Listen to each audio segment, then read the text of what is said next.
Welcome to Discover Indie Film. I'm Jeff Howard, and I've got Nevada Gray with me. Hey, Nevada. Hey, how are you? I'm good. Okay, so people should listen to the podcast before this one in the Discover Indie Film podcast feed, because that's your interview. Yes. We get to know you, learn all about you and your work, including the TV pilot ROOMIES that was at Sherman Oaks Film Festival in 2024 and took home the Grand Jury Award for Best Series Episode / Pilot. Very funny that I say the slash. But this podcast, and so people should listen to that, and they should check the links in the show notes to follow you and learn all about you and your work. Mm-hmm. That's the podcast before this one. This podcast is what we call a 4 questions podcast, which means you'll be answering, name 3 films you love. Very intentional. When I used to say, like, name 3, your top 3, like, it was just too much pressure to name. Like, no one has a top 3. I realize. So it's just 3 films that you love, just 3 favorites. Question 2 is a film that is underrated. Question 3 is a film that is overrated. And question 4 is a lesser known film for people to seek out. It's a fun excuse to talk about your favorite movies. So you want to just jump in and share some favorites? Sure. Okay, so my favorite of all time, I do actually have one that's a favorite of all time, surprisingly.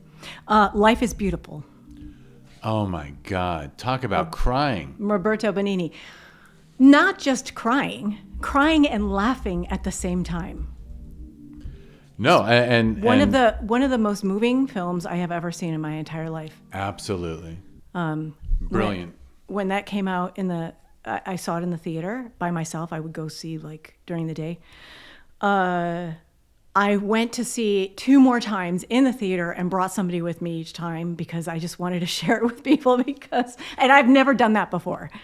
And I'll add, the reason I cried is because it's beautiful. Yes. It's the ending when the boy sees the tank and the guy gets out. It's life affirming. It actually backs up the song, the Flaming Lips song.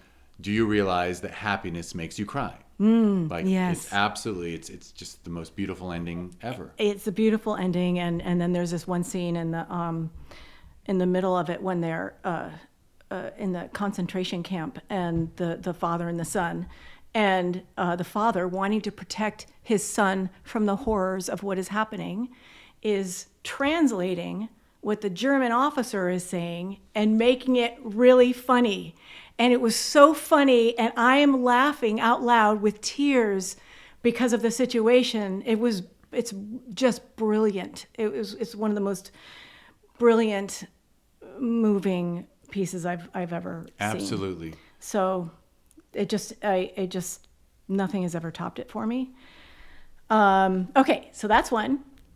This next one's a funny one, and Andy's like, what? My husband was really surprised. But in the podcast, we talked about me seeing musicals when I was a little girl that my mom used to watch. Singing in the Rain. Yeah, that's not a random favorite. That's one of the most respected films of all time. Yeah, it just brilliantly made. So it had such an effect on me as a little girl and what I wanted to do growing up, and it made me so happy. So I just saw it. We went on a trip to Mexico and we saw it on the plane, and I was like, wow, this still holds up. This is still wonderful, and it was just magical. So anyway, so that's a number 2. I'll share that I saw it for the first time in a film studies class in college. Really? Yeah, like literally the college professor was like, we watched Citizen Kane and Singing in the Rain. Wow.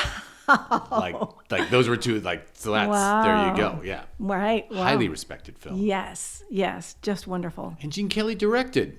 Yes, I know, I was surprised. I didn't know that until... He wasn't just a song and dance man. I know. Sometimes the performers jump behind the camera. That's right. That did surprise me. I didn't know that. Yeah. Very nice. And his choreography is incredible.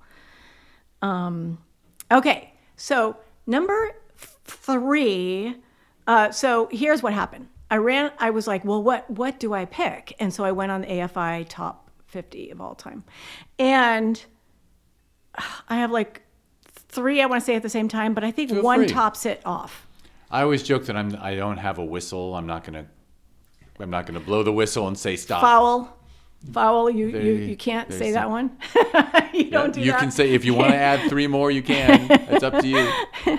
So I picked these top 3. Amadeus. For sure. This is a weird one. Tootsie. And then Fargo. Which you don't know Fargo. You didn't see Fargo, you said. No, I saw Fargo. Oh, you did see Fargo. I've seen every Coen Brothers movie. Yeah. Loved Fargo. But Fargo's genius. By the way, so is Tootsie.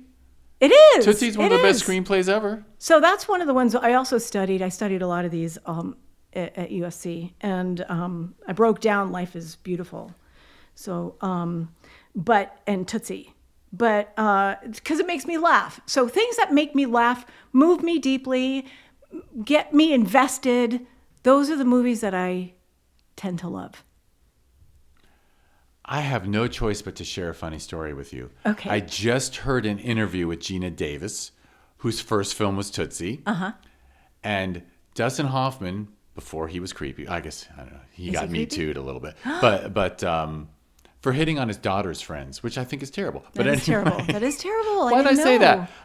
But he said to Gina Davis, you're going to go out to California and everyone's going to try to sleep with you. And so just say to every guy who wants to sleep with you, I wouldn't want it to be weird when we work together. Oh, nice. And she had to say that to Jack Nicholson at a party one night. Oh, really? And she shared the story. It was really very cool. Wow. So Dustin Hoffman preloaded her with that. But also, I just have to mention, besides Tootsie being one of my favorites, Bill Murray. Yes. Right? He just tears the screen apart in that one. He plays Dustin Hoffman's roommate. Oh my God, I forgot. How could I have forgotten that? Yeah. And it's hilarious. Anyway, okay, so go on. Okay, all right. I have to watch it again. It's been a while since I've watched it. I just remember talking about my mentor, Steve Mazur, talked about that in terms of theme. What are you trying to say in the telling of a story? And I thought all of these have something really strong to say. Absolutely. Okay, so question number 2 is a film you feel is underrated. Underrated. Okay, I'm staying with the sort of present year. I don't know that it's underrated. I can't really say, but I was hearing things about it that made me kind of not want to watch it. So I believe that would make it underrated. For sure. Until a friend of ours said that he loved it. Train Dreams. Oh, I don't know it. Did you not see Train Dreams? I'm totally out of touch because I have so many screeners to watch. Oh, all right. Well, I highly, highly suggest it. Wasn't that nominated for an Oscar? I feel like it was nominated for an Oscar. I don't think it was one of the top 9, right? It wasn't Best Picture. Was it? Should I pause? Normally, I talk while you're while we're looking at our phones. Okay, so it was nominated for 4 Academy Awards: Best Picture, Best Adapted Screenplay, Best Cinematography, and Best Original Song. But people haven't seen it, and everyone was talking about, right? I can name Hamnet, and I can name all these films that were nominated. Right. And I didn't, and Train Dreams completely slipped by me. Right. One of the best movies I've seen in years. I was so moved by it. I couldn't stop sobbing. It was beautiful. And it was, it's about life, and there's tragedy, but it's so simple and so deep. They went so deep in this simple story about this man's life. And it's very hard to even start. I actually want to write something about it because of how many levels it moved me. And it gave me a lot of space to really it just mesmerized me. I did feel like I was sort of like in a dream with it or whatever, but it gave me all this. I met it halfway, I feel, which was a very different experience that I've had with a film, because it is slow moving. my husband Andy thought it was a little boring but interesting at the same time. It was weird, like slow moving for him. So he wasn't as moved. But I think the people who are moved so deeply. And I think other people are like, this is not enough happening. It's too slow. It's too whatever. So for me, while on the one hand, it feels underrated by a lot of people, but it did get a nomination. So. It got nominations, but it didn't. Did it get wins? I don't know. We have IMDb open, but I'll add that I love one of the things I like. My jam now is every time we're watching a film that has a more deliberate pace, but it's completely engaging. I will turn to my wife and go, "Thank God." Sometimes I worry I have a short attention span, but no, it's just that films are bad. Right. But when there's a great film that is not super fast paced, they remind me, no, I can enjoy a fully engaging, slow paced story that reveals itself at a deliberate pace. That's right. They reaffirm to me that I'm not an idiot.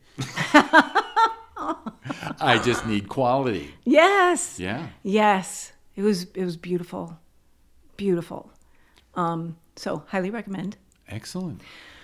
And I was surprised by that because of what I was hearing. So, okay. So that's my underrated. That's your underrated. Guess what comes after underrated? Overrated. Overrated. Okay. This isn't overrated for the reasons of any technical skills falling short or anything like that. It's a brilliant movie in so many ways. The acting was outstanding. You can't get better in acting, directing, cinematography. It's fantastic, and it did win the Oscar, right? One battle after another. Oh, one battle after another. Yeah. It just won Best Picture. It won Best Picture, but for me, an issue that I'm having with some of the movies are I didn't connect with it. Like I didn't. So intellectually, I could see how the brilliance of the art of it, the brilliance of it, of the skill and the execution. No problem with that. But I was like, well, what is this adding up to? If anybody could tell me what it's saying, what is it? Did you care about the characters, or was it kind of like, if you don't care about the people on that screen, you can't really care about what's happening to them? I didn't. Yeah. I was watching all the performances going, wow, they're doing like crazy good work. So was that a distance for me? And so I'm seeing that a lot of people absolutely loved it, and then a lot of people were like, I don't get it. So it's another split thing, and it's definitely a split thing. By the way, I'm not saying much because every time I've wanted to watch it, I sit down with. I'm not the kind who complains about his partner, but every time we sit down, I'm like, okay, let's watch one battle after another, and then you bring it up on the on the streaming thing, and it shows the runtime, and she's like, no. Oh. She's like, I'm like, well, so I've decided, like, at some point I've just got to say, okay, let's break it in half intentionally. Let's make sure we only watch, because it's hard to sell a 3-hour movie. Right. Even if someone's a cinephile in this world. So I was wondering, because I was even though the same night she could watch four 1-hour episodes of the same streaming show. It just feels like a big commitment, but we'll often split long movies in half. I was hesitating to say that, though I do have a lot of people who say that. I don't know what it added up to. Yeah, and I think other people, I've had people say it was their favorite of the year, and I've had people say it was overrated.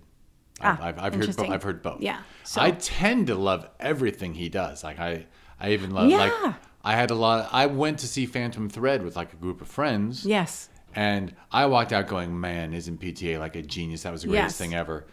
And my friend turned to me and goes, I was so bored.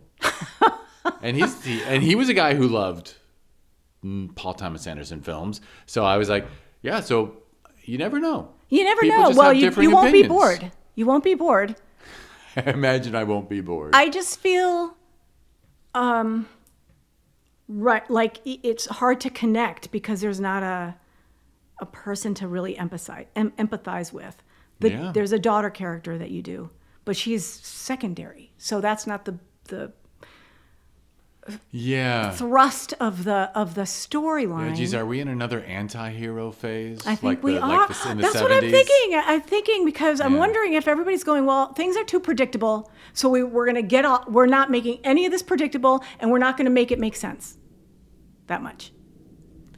Yeah. I mean, it makes sense in terms of this happens, then this happens, then this happens, but this happens, but for kind of a shady reason, and we're not really going to give this person a great reason to have done this. I don't want to give any spoilers to you. Well, just know that if I watch it and it's my favorite of the year, it won't bother me a bit that you called it overrated because, like I said, one of my best friends of 50 years didn't like Phantom Thread, like to my face, and I was like literally saying like, man, when I watch a Paul Thomas Anderson film, I feel like a baby being held. Like I just feel like I'm in the hands of a great artist. Right. I loved that film as well. Yeah. I loved that film. Yeah, and a lot of people didn't. Yeah. That film was great. Yeah, I thought so See? too. Yep. I should call that one my underrated, but anyway. There you go. All right.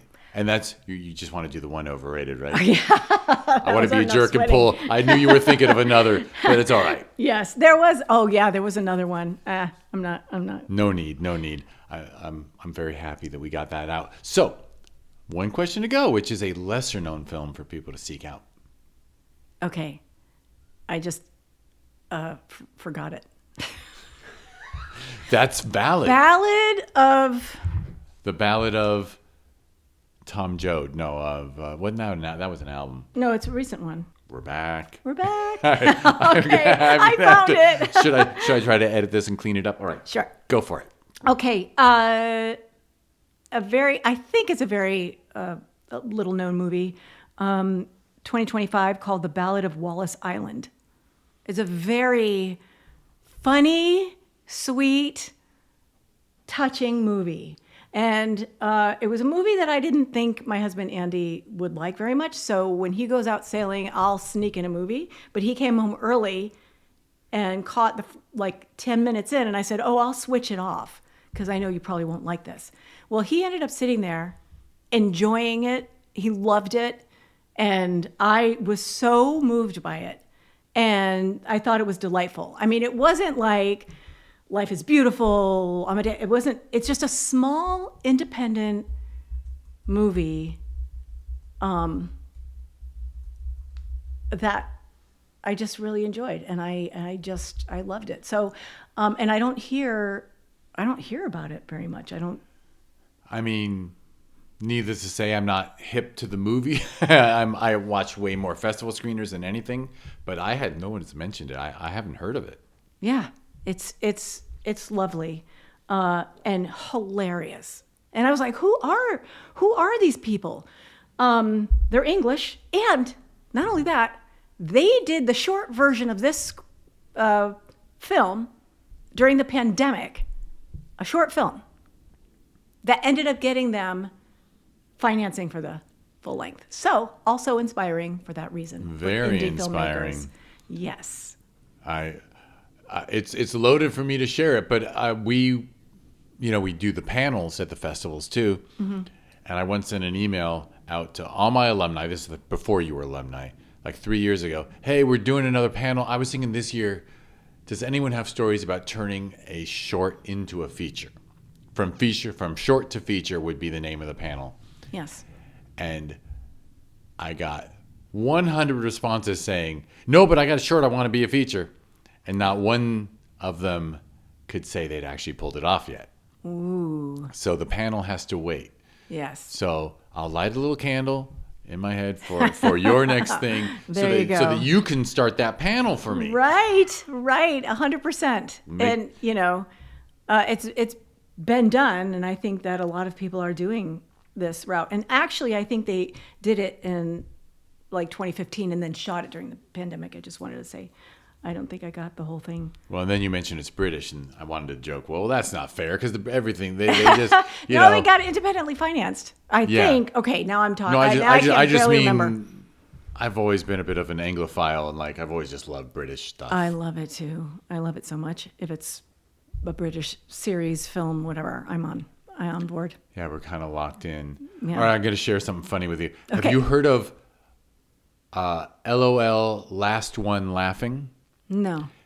So it's this TV series that started in Mexico, and Amazon has spread it to like tons of countries except the USA.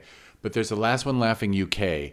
Last One Laughing is they take 10 amazing comedians. So in this case, 10 British comedians, include famous people, and they put them in a room for 6 hours, and the last person to laugh wins $100,000.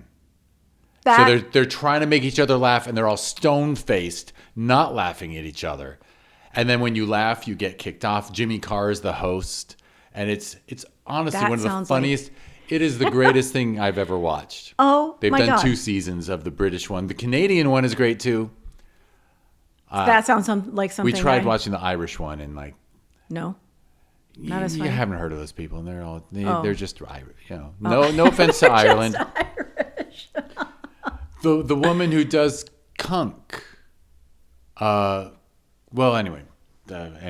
That sounds like a blast. I totally want to. Okay, so it's the most fun if you're an Anglophile. It's on Amazon Prime Video. Okay. Just type in Last One Laughing. Because we're currently looking for something to watch. Oh, it's a good one. That's great. Australia was good too. Oh, wait, maybe we didn't finish Australia. But they've done it in all these countries. I'm like, when are they going to do it in the States? That sounds amazing. Yeah, it's really fun. If you like to laugh. Is it right in this world where we need a laugh now and then? Yes. Just a bunch of comedians trying to make each other laugh. And I'm on board for that. Fighting it. Oh, it's so great. That moment when they finally laugh at when they just let it rip. Yes. It's such a all right. So anyway, that's my recommendation to the world. Even though, I don't even know. Like, how often do I watch Amazon Prime Video? But all right. Thank you so much. Thank you. I will do the wrap up. And thank you for the recommendations. Absolutely. So that was Nevada Gray's recommendations, recommendations. Yeah. And then, and actually, you still encourage that I see one battle after another. 100%. So even you're overrated, you think people should see. 100%. Yeah, 100%. see? So all recommendations. All right, everybody. You are listening to the Discover Indie Film Podcast. If you want to learn more about this podcast or things that grow from it, go to discoverindiefilm.com. On social media, it's always at DIFwins.